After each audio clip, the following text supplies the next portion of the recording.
Wise Wednesdays started on April 1st with a humble episode on forgiveness.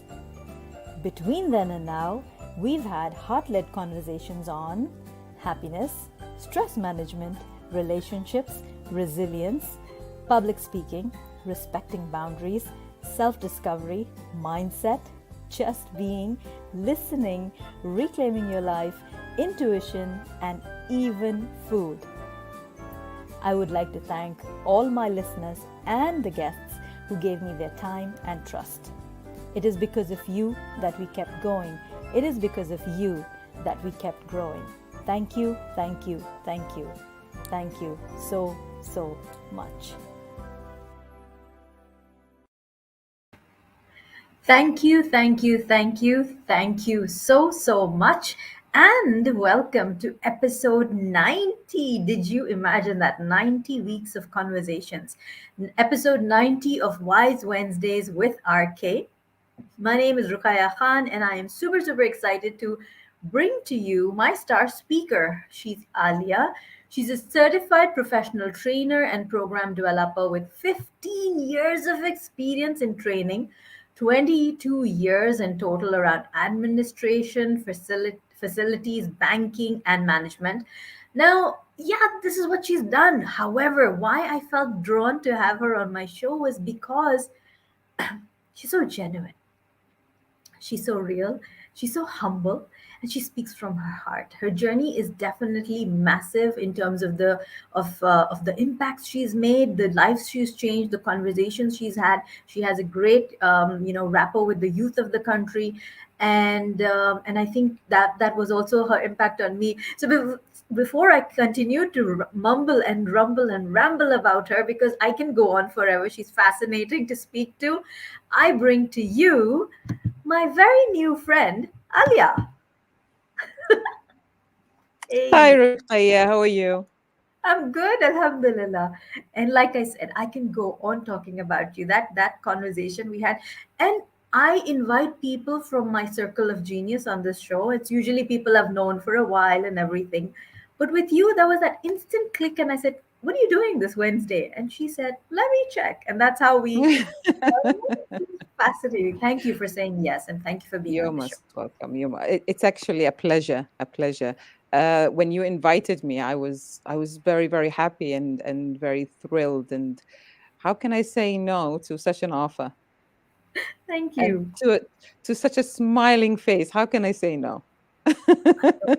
No need for puppy faces, but yes, thank you. Lovely. Thank you. So today, Alia, we are talking about, and the topic you selected was evolve through empathy. Yes. Yes, evolve with empathy. What does it mean to you when you say evolve through empathy? Okay. Before we even start to talking about evolving, a lot of Yes. people don't distinguish the difference between empathy and sympathy. Ah, You see yes. what Let's I go there. mean? A lot of people think it's the same. No, no, no, no, completely different. Because sympathy is Mm-hmm. you feeling what the other people or you know s- being in the other person's position, but through your perspective. Right. So you're not seeing what he or she sees. You actually see what you see. But Right. sympathy is actually you going into their shoes, going into their character, going into their mind, and feeling what they feel, understanding their perspective from their perspective. You That's see what I mean? empathy. That's empathy. Yes. Yes. So completely different. So let's think about it like this: one is external and one is internal. Absolutely. One is external because I'm seeing things from my perspective. Oh, I'm sorry, you're having such a bad day. Okay. But I'm looking at it from my perspective. But Mm. empathy is saying, how how does Ruqayya feel today? Now she Mm. says that she has a bad day. How? Why? And as Simon Sinek always says, the why.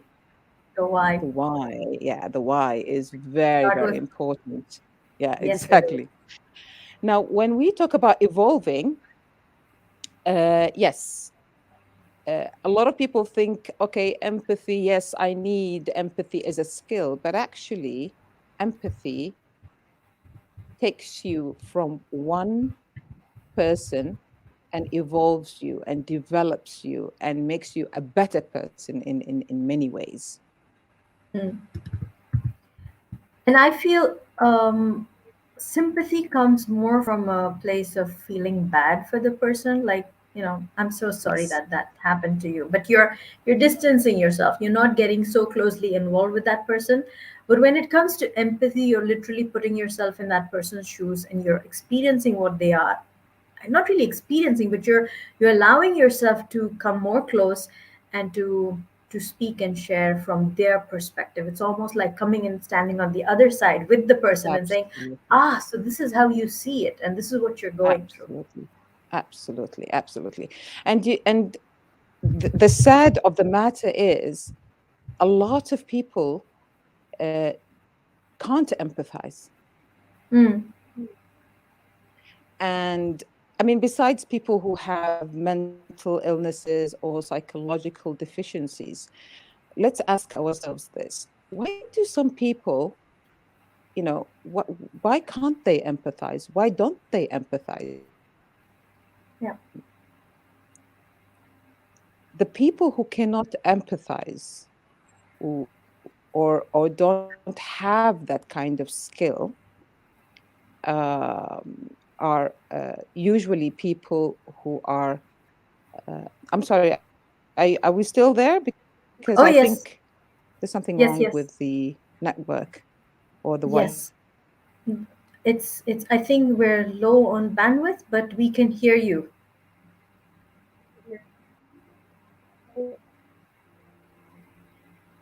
Okay, I spoke too soon. So while Alia finds her way back, let me just acknowledge all of you for tuning in. So we've got Rahil watching, we've got Faisal watching, we've got Ayman watching. We've Who else do we have on board just now? We've got Shiraz watching. So guys, welcome to the conversation. Thank you for joining us today. And again, if you're new to the channel, do subscribe because I bring in amazing gems every week for these conversations. As you can see, we're just warming up and it's already becoming so fascinating as a conversation. And apart from these weekly interviews, I also do daily lives on this channel. So please do subscribe if you're new here. Yes, you were saying. Yes, I was saying, people who are these people who can't empathize or who don't carry those kind of skills? People who are judgmental, people who Hmm. like to criticize, um, people who are selfish, Hmm. because people who are selfish, they only think about what they want, what how they feel. It's always about them. It's Hmm. constantly about them. People who are they don't have the let's call it self-realization. So Yep. they don't know themselves. They don't know why they do what they do. You know what I Right. mean? People who don't know the impact of their behavior on others. You Hmm. see what they're in a very, very different world. Well, why should I care? What's important is what I want. What's important is what I'm getting. What's important, oh, I want this. And of course, that goes back to the upbringing, the environment, what were they taught, uh, and so forth and so on. Hmm. Now we go. Um, Ki- Adding to that, sorry to interrupt you. Adding to No, it's that, all right. I also feel those who are not able to find the empath within them are also people who are afraid to be vulnerable. Perhaps they have been taught to always be strong. Perhaps it has served them better to be strong always. So they choose not to get sucked or drawn into another person's sorrow or pain, because they feel it's important to be strong and to just, have that Mm. shield for their vulnerability, because they feel, oh, would I be judged if I became vulnerable with that person? So instead of doing that, I will stand at the shore and wave at the sailing ship or someone who's drowning and say, oh, I'm so sorry you're drowning. Yes. And that goes back to the same point. These people are criticizing themselves. They're already Exactly. being judgmental towards themselves, and that's why they can't empathize, or maybe they're scared to empathize. You see what I Right. mean? Now, True. how does empathy help you to become a better person? Empathy, it increases your emotional intelligence. It increases your moral compass. It also gives you that um, self-discipline. So Yes. when these elements have been taken care of, and especially the internal maturity, then by default you will find yourself being kind. You'll find Mhm. yourself having healthy relationships. You'll find yourself being very effective in your communication. um, Right. Notice sometimes you sit with people, and when you speak to them, they switch to the questioning mode. So Hmm. if you're telling me, Alia, today I really felt bad. Why? Well, because you said something that really hurt my feelings. What is it that I said that hurt your feelings? How did you feel? And why did you feel like that? How did you understand? You see, all these questioning techniques gives you the impression, or gives you the awareness that, wow, Alia really cares. Alia wants to know how I feel. And Hmm. even in relationships, like for example, husband and wife, when the wife says, I was so angry with you, you quickly hear statements like, oh, don't be childish, or don't be silly, or you're such a drama queen. But that's the whole point. It's not about you. It's about the other person, how they felt. It's about the other person. Maybe there's something that's very significant to the other person that's not significant to you. So you need to find out. So Yep. rather than, sitting there and going, oh, don't be silly. Oh, come on, be tough. Come on. Like as you said, oh, wipe those tears. Don't be silly. Don't be so sensitive. But maybe she is, or maybe he is, for that matter. Maybe, yeah. And it takes different kinds to make the world. And I feel when you learn to be more empathetic, you're also learning to see the world from different perspectives. Yes, It absolutely. just gives you a broader view to life. It gives, because we have our own limited share of experiences in life, but when you Sure. empathize with another person and you see what they are going through from their perspective, it gives you a Sure. better understanding of life itself, Of and course. then we evolve. Of course. I've worked with a gentleman, amazing, amazing, amazing leader. His name is Ahmed Meddi. I remember him. I cannot forget him. Although he was younger to me, but I've learned so much from him. The one thing I learned from him is the internal peace. When he used to say it to me, I never understood it. And I kept on asking him, internal peace, what is that? What is that? And I started to shadow him because I wanted to understand what is that? What does that mean? You go into the questioning mode, you start wondering and all. And then when I understood it, I started implementing it. Now, when you're on the road, for example, a lot of people become very aggressive, you know Mm-hmm. and for Road example, you get rage. these people who are driving, and when somebody wants to cut them off, and they're like, oh, okay, they switch into the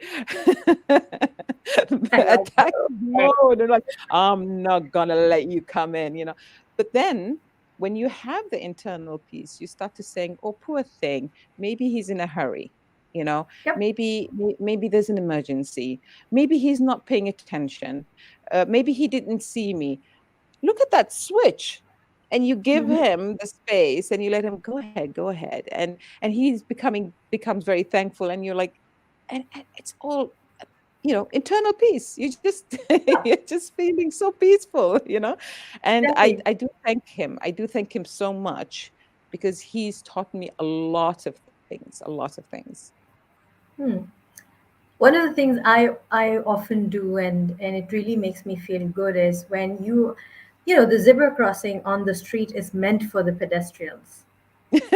Yet, yet I find it awkward, and I really am amused sometimes how cars tend to dash past or push past, even though they see people standing out there in the sun. I mean, it's just a moment that they would have to wait, if they have to wait for the pedestrian to cross, but they don't. I don't know. It's an ego They're trip or taking what it is. points. They're taking points. Yeah, but they don't do that. And sometimes I make it a point to slow down and wait, and I have people honking behind me, and I'm like, excuse me, let this person pass. It takes Yeah. nothing away from us in the car because you're sitting air conditioned, no big deal. But what about those people who are out there on the street? And each and every time I've done that, they raise their hand and say thank you. It's a Exactly. default. It's a default, Exactly. and that just makes you feel like, yeah, thank you so much. I'm grateful But I you had this you know opportunity. what's even better? Hmm. That person that's honking behind you that you're being irritated with, even he No, I'm not deserves being the, irritated. They're being irritated I by me. know, I yeah, I don't know. matter. Yes. But you're like, come on, what are you honking at? But even him deserves a piece of empathy. And you're like, you know what? Maybe he's honking because he's frustrated. Maybe he just had an argument, on the phone. Maybe he's had a bad day, Hmm, you know, because some Yeah. people even react to people who honk or to people. It's like, No, no. I remember, I I remember, mm, I I do remember me. one day I Yeah. went to the mall, and you know how they have where the restaurants are all together. Hmm. So I was sitting there, and you have these cleaners who clear the table. I sat there, and I was just having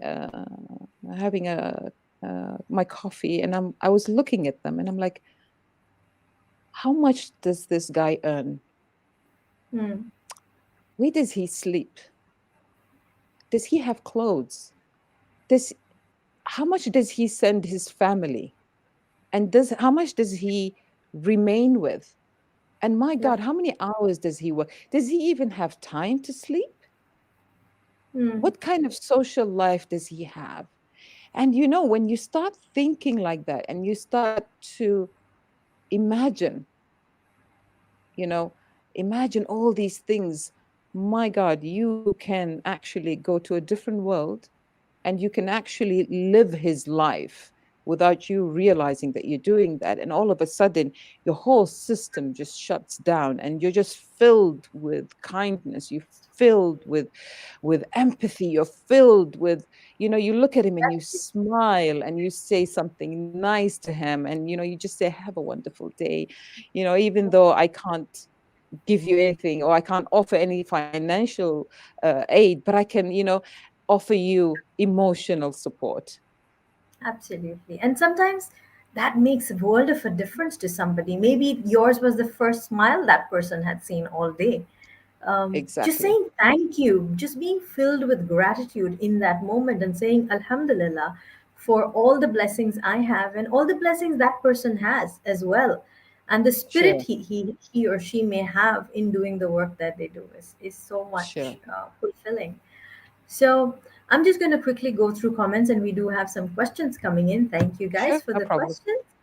Yeah. So we have Rahil, who earlier said that sympathy is like feeling pity, and yes, it definitely is. Amin says, "So beautiful, Alia, Alia, lovely." Kunan has welcomed you back. Kunan is also a regular listener along with Rahil. He says, "Hi, welcome back, Alia." And Ayman says, "Very important subject. Thank you, Alia." And Welcome. we have a question from Kunan. He says, is there any difference between being non judgmental and being empathic? Empathetic. Empathetic.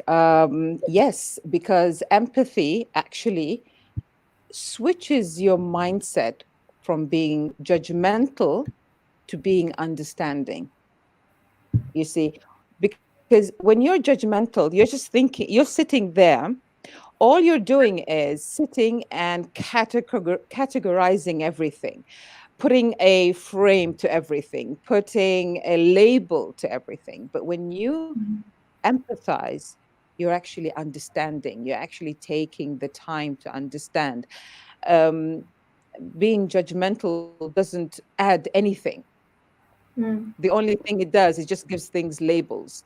But when you understand, it takes you to a different level. It widens your perspective. It widens your view. As you said, now I see things from Ruqayya's perspective. Oh my God, I've never looked at it that way.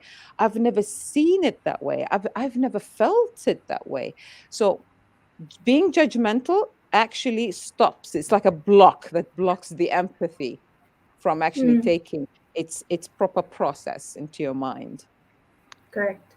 So, so the question here is there a difference between non-judgmental and being empathetic?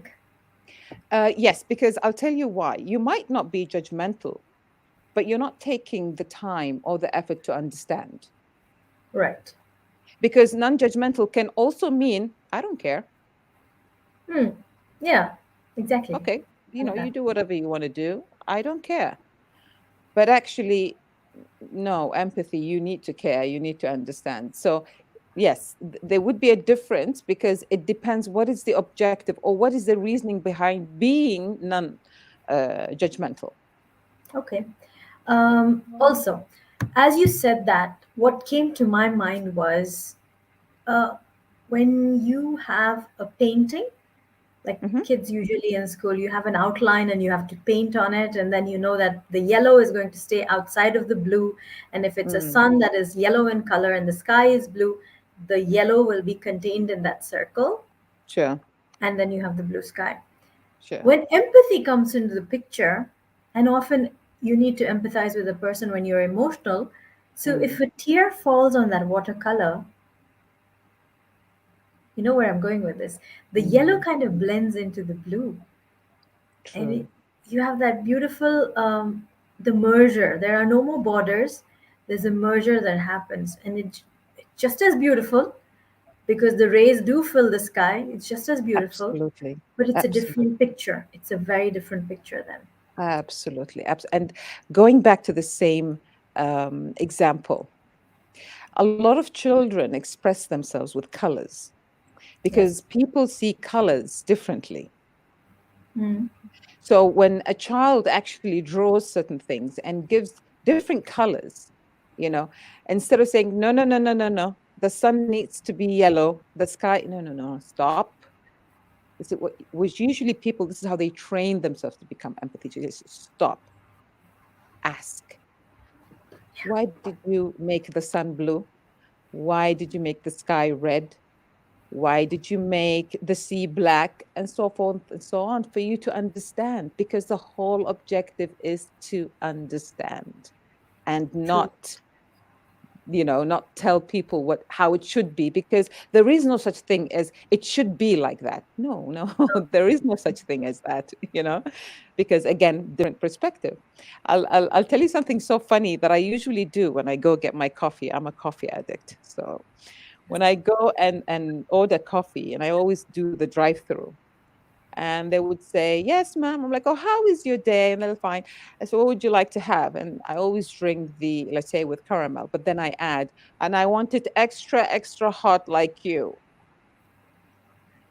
And amazingly, Ruqayya, how most of the people that I say that to, they start laughing.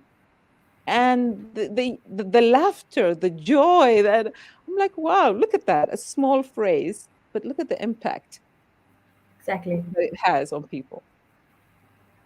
Exactly.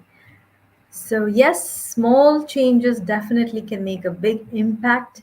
Definitely. And rightfully said, Sheikh Tahiri and says, having internal peace is good on yourself, and that could be the key to having empathy. I do agree. Thank you. And we Absolutely. have another question. So, How can we make positive punishment if people do negative behavior? Yes. How, okay, very good. Because behavior, let's always understand that, first of all, we need to unlabel it Hmm. for us to be able to deal with it. So we need to understand the behavior. Why does that person do what they do? Okay. Now, even the word punishment, and that is something I learned from you. Let's not call it punishment. Let's Yes. call Oh, it yes, let's our last yeah. conversation. Let's rectify the behavior.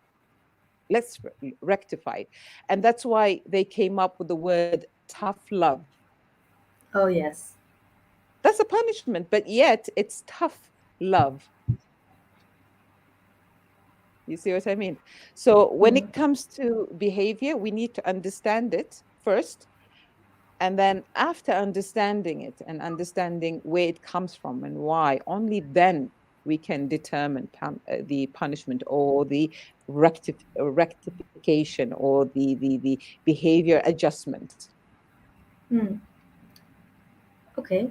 Now, as you say that, we have been talking about empathy, the importance of it, and how it evolves us. I also feel that being an empath is a responsibility. Oh, yes, It's a it's a responsibility to yourself before anybody of else. course, of Because course.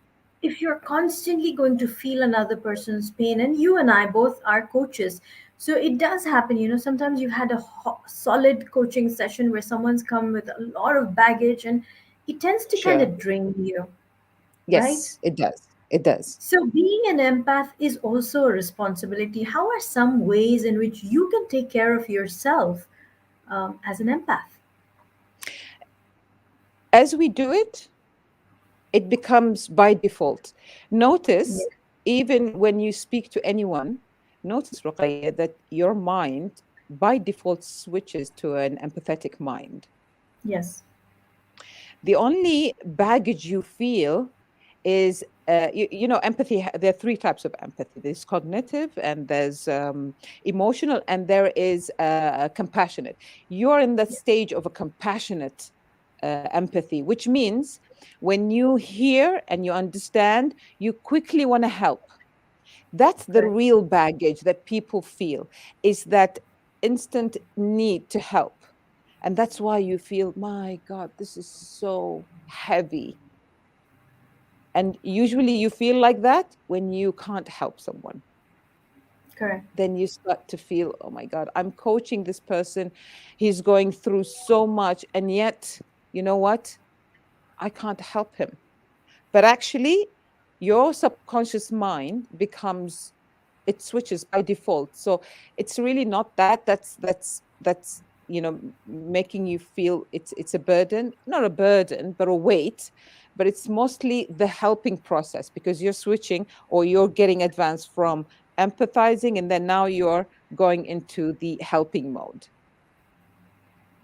Hence the Right. responsibility that you feel. Great. So, how do you then kind of take care of yourself too? Um, y- that's a very good question, because then you have to come with a balance. Mhm. Now, the balance is in your mind, don't let your empathetic process overcome your personal care or your internal care. You see what I mean? And as Shahrazad was saying, uh, your internal peace is very important. But finding the balance is the self-discipline that we talked about. Okay, that's part of it, and part of the emotional intelligence that you can actually separate. So you're actually saying, okay, yes, I am feeling, I am understanding. Okay, that's gone. That's finished. Let's close the chapter. Let's not, let's not drag it anymore, and let's stop. Let's have some time for ourselves. So that is a self-discipline that you need to train yourself on. True. All right. When you are with somebody and you're taking on their feelings, or they're taking on the conversations with them, how do you Mm. then also distinguish, because then it begins to condition or influence your thought process to some extent Of course. Of when you're course. starting out. So, how do you then begin to distinguish that this is me thinking and this is something I picked up along the way? Well, picking up along the way is good because we learn from each other, you know. But Right? uh, don't go into the habit of adopting people's character, Top stories. because because then, I meet a lot of people that repeat other people's sayings.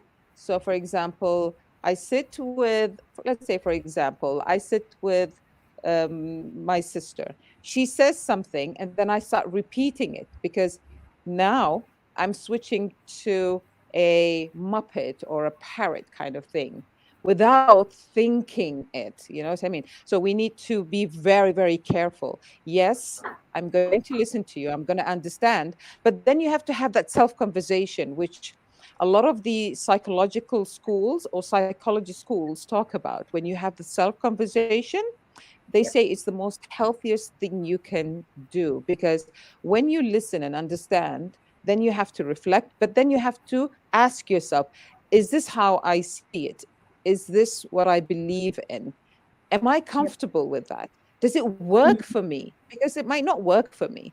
But unfortunately, a lot of people, and as you said in the beginning, they're so intimidated, they're so scared because they think so low of themselves. They have very low self-esteem.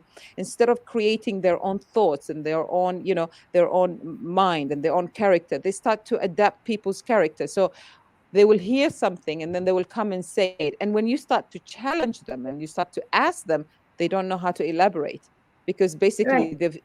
it's just a mimic. They're just repeating what Right. they're hearing. But I think And the best way is to have that self conversation with yourself, yep. to, And to, to and distinguish. to give a simple example, I guess, is this the pandemic and what has happened with it. Where a lot of people are going through losses, whether it is loss of loved ones or loss of job or whatever, and then people looking at it and saying, this is how it is.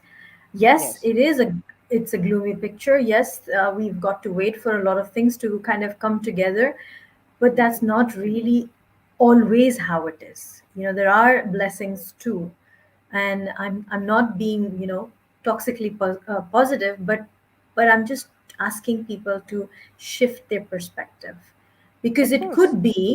it could be that you have everything good going for you, but because you're surrounded by 4 or 5 people who are only bringing in that feeling of overwhelm and fear, then you Sure, begin to doubt the positive things that are going on in your world. And you know of how it course. goes. When you are beginning to doubt those positive things, then those positive things think, okay, if they're going to doubt me, I might as well go somewhere else. So Sure, it's sure. it's almost like And it's a cycle. yes, obviously. And this is so weird, because a lot of people now are using COVID as an excuse to everything. Yep. Why aren't you getting a job? Oh, COVID. Why aren't you getting up? Oh, COVID. Why aren't you going out? Oh, Going to the COVID. gym. Why aren't you going to Why the aren't gym? you Oh, COVID. exercising? Why did you gain weight? Oh, COVID. But the thing is, what's really ironic is this is not the first time in history that something like this happened. If you go back in history, there are a lot of diseases that have been, you know, that came and did so much damage, and more damage than this. And when you look at statistics, you find people dying of other causes more than COVID, and yet people are being so dramatic about COVID, and everything is COVID. Oh, why are your prices high? COVID. Why? Why did your business? Why did you lose your job? COVID. Everything is COVID, which is so sad, because then you're like, actually, it's not COVID. It's something else, but it's easier for you to justify it by saying COVID. You know. Yes. And I think that it's important also to set boundaries. Hmm. Set boundaries and understand that yes, this is my thinking, this is my thought process, and as much as I am going to empathize with that other person, I am Hmm. also going to understand what works for me and what is important for me. Very true. Very true. You've touched on a very, very important point. what works for me. And always when I train youngsters, I always tell them one thing, and I repeatedly, I always emphasize on it. Don't think about what you cannot do. Think about what you can do. So if I give you a riddle, don't think about what doesn't work. Think about what works. For example, I'm trying to carry a big piece of furniture, and you'll find this person doing it over and over again the same way, and it's still not working. And the only thing they're thinking about is how heavy it is and how they cannot carry it, for example. Right. But they won't say, okay, since it's heavy, what can I do to be able to carry it? Hmm. Switch your mindset. It's don't think about what you can do, think about don't think about what you cannot do, think about what you can do. Because my grandmother, peace be upon her soul, always used to tell me, Alia, when somebody wants to do something, they'll give you 10 ways to do it. But when somebody doesn't want to do something, they'll give you 100 excuses on why they cannot do it. Do that. It's almost like children when they want to go to school because it's a school picnic.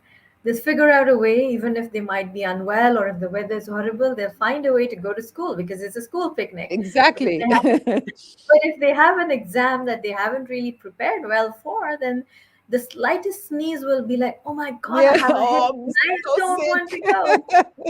sick. I'm sick, mom. I don't know what's wrong with me. I'm so depressed. I'm so down. No, you don't want to go to school. That's it. Full That's just stop. about it. So yes, we have one more question come in, Sure. and Kunen says, "Is it so hard to show empathy? How can we make it easier to practice?" It's not hard to show empathy, but it's a challenge to become an empathetic person, because don't forget, there's so many things that usually come in the way when you try to be empathetic. So you need to first, be able to face these challenges. And the best way to be empathetic is to use the questioning technique without making it sound like a question. And Tell us people more. love it when you start asking questions that actually mean, how do you feel? Hmm. You see what I mean? So, I mean, when you're trying to be empathetic, don't make it into a therapist who's, who's questioning his patient, but make it more like, hmm, I, I, I can almost feel you. I can almost feel how you feel. But tell me something. What came into your mind, for example, when you were facing, and when we do performance management, we always tell managers you have to have a couple of meetings before you do the performance, because you need to understand the employee's perspective, because maybe, just maybe, there's certain things that they're doing wrong is because they don't know any better.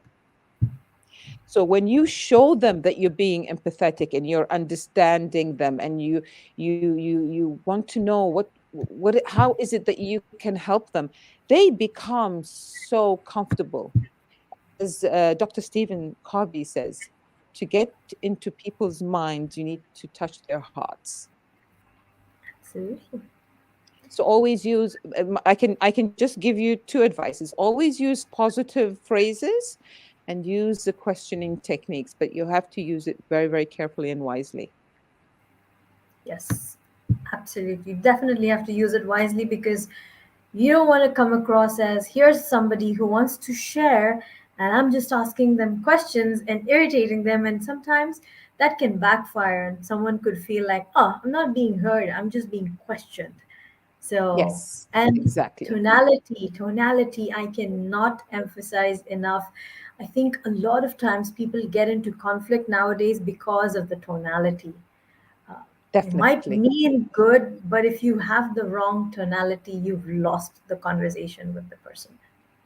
It's not what you say, it's how you say it. It's how you say it. Exactly. It is how you say it. Yeah. Tell me Yeah. a little bit more about the significance of tonality. We always tell people, okay, how can you say no without saying no? Hmm.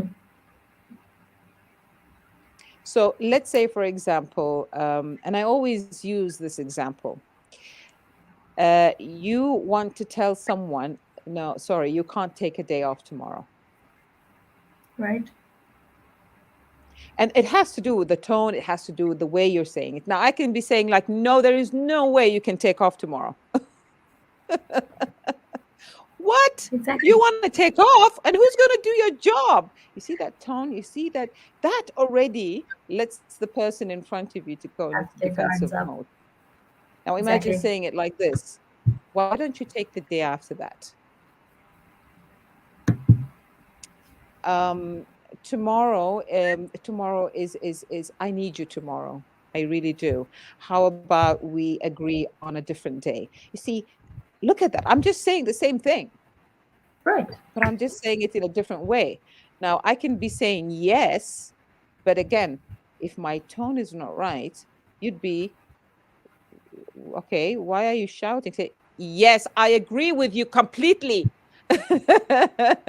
You see, you're like, whoa, okay, is she being sarcastic? Is she being genuine? Is she telling me off indirectly? It's not what you say, it's how you say it. How you say it. Okay. It's not what you say, it's how you say it. I do agree. Now, what about those times when you are chatting? Because we live in a world where it's, sometimes I just wonder, have we lost that culture of picking up the phone and calling somebody without first letting them know that you would call them? So It's when you're very chatting, comfortable. It's very comfortable. Confrontation, um, people don't look at confrontation very well and can't and don't take confrontation very well. And I'm not saying confrontation that means has to be to do with conflict. No. It's easier to chat because I'm behind a curtain. You don't correct. see my face. You don't see my expressions. I'm not exposed. I'm protected. So, yes, a lot of people are comfortable in chatting. And it's so funny how sometimes somebody would say, are you angry? I'm like, no. How would you know that I'm angry? I felt from from the text that you're angry. Okay, so how do you feel from the text when I'm writing the same way? I'm saying the same words I've always using. You're reflecting your feelings, not mine. Hmm. But people who are usually comfortable with chatting more than picking up the phone, they're comfortable. They're in their comfort zone. They don't want to come out. They'll be like, no, no, I don't want to talk. I would just want to chat because I can say anything and I can get away with it, basically. Hmm. You know what I mean? Yeah. And as you share that, I do appreciate. Okay, there's a bit of an echo. I do appreciate that the other person asked you if they felt it. Hmm. Sometimes people don't make the effort to ask, and because they don't make the effort to ask, that opportunity is lost for clarification. Of So that's course. good And on the especially other person to ask. asking is saving you from assumptions. Because when Correct. you assume, and I always tell people, assumptions is your number one enemy True. in causing destructive impact on anything, communication, relationship, anything. Every argument, you will always see a small part of assumption. Assumption. Now, what's opposite of assumption? Ask and find Ask. out. Ask, confirm, acknowledge, know for a fact. Don't say, well, I think, I felt. No, no, it's not about what you think and what you feel. It's about the other person, what they actually meant and what they actually felt. And, so you're absolutely right. Ask and Ask. take Ask goes there. but then you need to ask yourself, is he not asking or is she not asking because they don't want to know? Mm. And And sometimes that's because convenient. exactly, it's convenient to assume because then they will always use assumption as an excuse and a justification. Well, I thought you were angry. Where you say, okay, so when you thought I was angry, why didn't you come and apologize? Well, I thought if I come and apologize, you won't take my apology very well. I thought you will reject me. I thought, or I felt, or no, no, no, no, no. Stop. Again, remember, stop, ask, Ask. confirm, find out, and it takes a lot of courage. And a lot of people, unfortunately, these days, because they're so comfortable behind it, behind that curtain, they're comfortable there. Okay, I don't have to face anything. I don't have to. It's making me feel uncomfortable. Let me be in my comfort zone. True that. It is so, so easy to assume that this is how it is, and then Yes, build all your stories on the foundation of that assumption, not even to make a making whole the effort. book. Made a whole book, exactly, cover to cover, bestseller. And everybody buys that. It's okay. Oh And yes, as we use that metaphor of a book, you've made the entire book and you're selling copies of that book to everybody else. And what happens sure, then is the other persons who have bought that book begin to have that same opinion of that assumption, and they take that assumption as absolutely. reality, and that causes so much harm to the person who you assumed about. Exactly, exactly. And that's very dangerous. Assumption is a very, very dangerous, I would call it tool. I won't even call it behavior because I don't look at it as a behavior. It's a tool. And Right. people are not you. I mean, even the word assumption, you need to use it in very, very rare cases where you need to take the risk of assumption because you don't have data, you don't have information, you don't have the person in front of you can't get in touch with, and you need to make a decision. And only then you can assume. But then, even when you do your assumptions, it has to be based on analysis. It has to be, my God, yeah, it's a whole process. But The people are process. so comfortable with assuming. Why? Because assumption can make it be what you want it to be. Right. And So, a statement as simple as I assume, and then saying what you are assuming, just puts you in the clear and gives the other person the understanding that yes, this is something that she's assuming and she's bringing to the table for me to either accept or reject. So it mhm, creates that comfort, that it creates that room for the other person to either take it on themselves or push back and say no, this is not how it is. However, if you do not use those two golden words of I assume before you throw your analysis at them, sure, it sure. means that that's how it is, black or white, no gray areas. Exactly, exactly. And that's why when they say, is it safe to assume? A lot of people use that and asking, is Mm. it safe to assume that yesterday's meeting was heading towards A, B, and C? Is it safe to? This is healthy assumption because you're Yep. actually acknowledging your assumption by Owning. asking people's opinion. And when you're doing that, that's already data. Yep. You see So what I you're mean? owning the And assumptions. exactly. And going to that point, I liked what you were talking about. A lot of people, they love acknowledging their assumption. So you will find someone, the more people clap at what they say or what they think, whether it being right or wrong, and especially when it's wrong, oh, they are their best friends. So, for example, if I say, um, I've done something wrong, I stole from someone, and then you come along and you say, Alia, it's okay. It's not stealing, it's borrowing. So I'm like, yeah, yeah, yeah, you're right. Yeah, you're right. It's borrowing. Yes, it's borrowing. Do you know the amount of damage? And this is what parents do, unfortunately, with their children. They always clap at what they do, whether it is right or wrong. And when it's something wrong, they actually say, no, no, no, no, you didn't do anything wrong. It's fine. It's fine. No, he is doing something wrong. He's hurting people. He's stealing. He's being wicked. He's being evil. Why are you clapping? You're destroying his character. You know what I mean?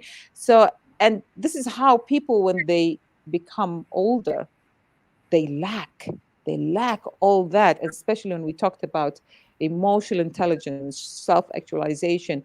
They're just, and that's where any assumption they do, mommy, I assume that that's correct. Of course it's correct, because you assumed it. You're my son, you're my darling, you're my you know.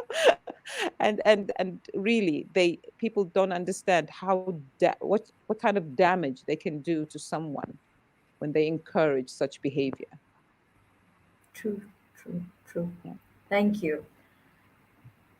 Guys, give us a yes in comments. Let us know that this conversation is sitting well with you and you do hear and have had experiences of this kind. So, just a quick yes in comments so that we know that this is resonating well with you. And we will then move on to the next question, which is, how can a person give up selfishness?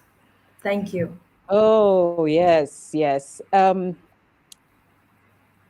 Selfishness, at times, it can be a psychological deficiency, and it can be an illness,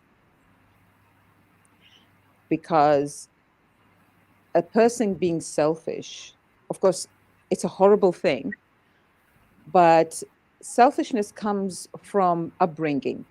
It starts from there. You know how children, you see these children in the supermarket when they start crying and throwing themselves and throwing a tantrum, and the mother, poor thing, she doesn't know what to do, and she's like, just give him what he wants. I have to share something here. I'm sorry, but I just have to share something. This Mm, is when my son was around less than 2 years old, where he would yeah, fit in that little seat in the shopping trolley in front with sure. his legs dangling down. Like, yeah, yeah. Yeah. So my little diapered boy sitting with his legs dangling down in the shopping trolley, and we're moving past the refrigerator with Pepsi and everything, and he reaches out and he says he wants that. So the dad goes, gets him that, and he gives it to him, and he says he wants one more, and he starts crying. And Mm, we're like, I'm giving you one. Why do you need one more? And I mean, like, he's like upset with him that I've already given you one. Why do you need mm, one more? And mm. as he cries, he says, for Ida, his sister's name. Oh. Exactly. So in that moment, we just thought this was so beautiful that he Mm, is already got his own, but he's not just thinking of himself, he's also thinking mm. that his sister needs it too. Of So course, of course. that was something really cute. I'm Yeah, sorry, yeah. go No, no, no. go ahead. Yeah, but when children, for example, throw tantrums because they know, children are very, very, very, very smart. A lot of people say, oh, Oh, he's just a yes. kid, or he's just a child. No, no, no. He's not just a child. He is a child. And the level of intelligence, scientifically, is the highest peak at 7 years old. So really, your intelligence is at the highest peak when you're 7, not when you're 21 or 31. But selfishness, unfortunately, it's a psychological deficiency, and it starts with the upbringing. Yes. Everything he wants, he will get. Everything she wants, she will get. And it's always, no, give him. He's going to cry. Oh, come on. Oh, no, no, no, no. There's no no, unfortunately.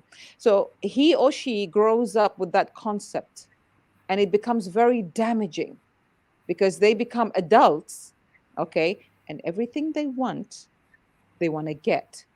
And they might switch into a personality of, I will do anything and everything to get what I want. Yeah. Okay. And um, I'm gonna drink Coke because I feel like it, but it's bad for you. But I feel like it. I don't care. They might even harm themselves Correct. because of their selfishness. Because I want what I want, and I was used to it. You see that pattern? Mm. I'm Yeah. used to it. I was raised that way. And you know what's the saddest thing is when people hurt other people with their Mm. selfishness. It's not enough that they're hurting themselves, they're hurting other people.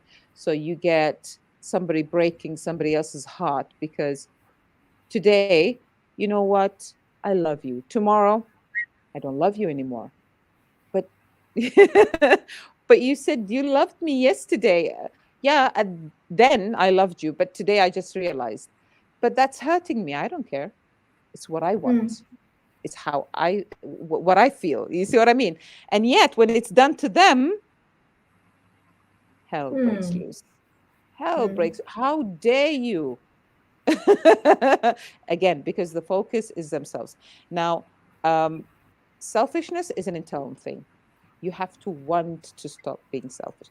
But a lot of these selfish behavior, a lot of them get rectified from certain traumas or certain experiences they go through, and it really gives them that shock. It really gives them that bang that they needed for them to say, oh my God, what have I been doing? So it's really Mm. not an external thing, it's an internal thing. And it's often that life teaches you not to be selfish because you realize that Exactly. the world doesn't Exactly. revolve around me. Oh my God, Exactly. the world has an axis of its own. I know. It's not just about you. Really? Oh, no, no, no. It is all about me. They actually believe that. And Yeah, that's the saddest thing. That's the saddest thing. They actually believe that it's only about them. And it and is and then. anybody else, people's feelings, people's emotions, the damage they're doing to other people, they don't care. Yeah, but what you're doing is wrong. I don't care. It suits me. That's what I want to do. It's fine. You know? Hmm. Hmm. Yeah. So it's close to the hour, and we still have two questions. What Okay. would you like to do about it, Alia? I will answer both, and I'll try to I'll try to summarize Okay. everything. So this one, what could be the barriers to empathy? As we said before, Yeah. um, being selfish, you know, not having that internal maturity, um, thinking that it's not going to happen to you, being judgmental, you know, being a person that always criticize is that these are the main barriers to empathy. Yes. And here, I don't think it's a question, it's a comment because it says عمله السيء, which means bad work. الإنسان يميل إلى تبرير عمله السيء. Absolutely, because what he's saying is um, um, usually people always justify their bad doings or the bad, which is going back to, yes, they will always justify it. Always, when they do something bad, they will justify it. I didn't know. I wasn't, I had to do it. I had no choice. And the saddest answer I've heard in my whole life when I confronted someone, why did you do that? The answer was, I don't know. Hmm. That was the saddest answer. And that often comes when you don't know who you are. Exactly. And that's how, when we talked about self realization, it's just not there. They do what they do just like that, without any purpose, without any objective, without any thought put into it. And that's so sad. Definitely. Okay, last question that just popped in just now. And we have covered this earlier during our conversation, but if there's something that you'd like to add to it, please do. Is it possible we might burn out as an empathetic person? How to draw a boundary? Yes, if you don't sit and train yourself to create that balance, it can. So you have to actually have that self discipline to create the balance between two. Brilliant. And another comment coming in, which I'd like you to read. الطفل يعتقد أن العالم متمحور حوله، وإذا لم نقم قناعة بالمشاركة okay, بالمشاركة سوف يتحول إلى شخص أناني. Obviously. Now, this is exactly what we're talking about, that a child thinks always that the whole world revolves around them, because obviously they are made to think like that, because they're being loved, they're being taken care of, the diapers are being changed, the food is on the table, I'll put you to sleep, I'll shower you. So the child thinks that he's the only human being on earth. Okay. But as he said, if that's not controlled and not molded, that child will eventually become a selfish person. Do agree. I do agree. And as you beautifully said, it all starts with upbringing. It all Yes. starts with the values that you're giving your child, and also a lot to do with the conditioning and the people that a child is moving with and absorbing from. And self-discipline, because a lot of people say, oh, he was in a different environment, the environment affected him. So if I'm in an environment with thieves, do I become a thief? Because I'm around thieves? So if I'm in a place that people are liars, I'm supposed to be a lie? No, it's called self-discipline. I need to be the same wherever I go, and that is how you internally become a strong person. Great. Um, can we quickly run over the three levels of empathy, please? Sure. You have the first one, which is the cognitive. Basically, what it means is how a person thinks and how he feels, and that's it. That's why you say, "Oh, I know what he's thinking. I know what he's going to do next." That's the cognitive. You have the emotional one. You actually physically feel what the person is feeling, and the other one is the compassionate one. Is you actually not only you feel and you want to help, and you have that need and that urge to actually help and do something about it. Beautiful. Thank you so much. And I'm just going to echo these words where I say great insights, many takeaways. Thank you for a wonderful conversation on such an important subject.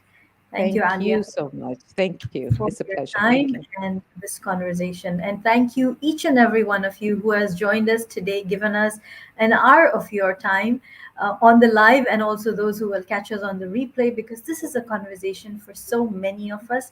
Empathy is something that is the need of the hour, especially now, the times that we are all Yes. going through. So do share with friends, families, with your peers, so that there's more of an understanding of how you can contribute to another person and to yourself in the process. Absolutely. Absolutely. Thank you Thank so you so much. much, Ruqayya. Thank you. Have a great rest of the evening, morning, afternoon, wherever you are in the world. Wherever you are. And thank you, everyone, for participating. Thank you, Ruqayya, for this amazing opportunity. I've really enjoyed it. Alhamdulillah. I'm happy to hear that. Alhamdulillah Rabbil Alameen. Yalla, salam alaikum. Alaikum salam. Thank you.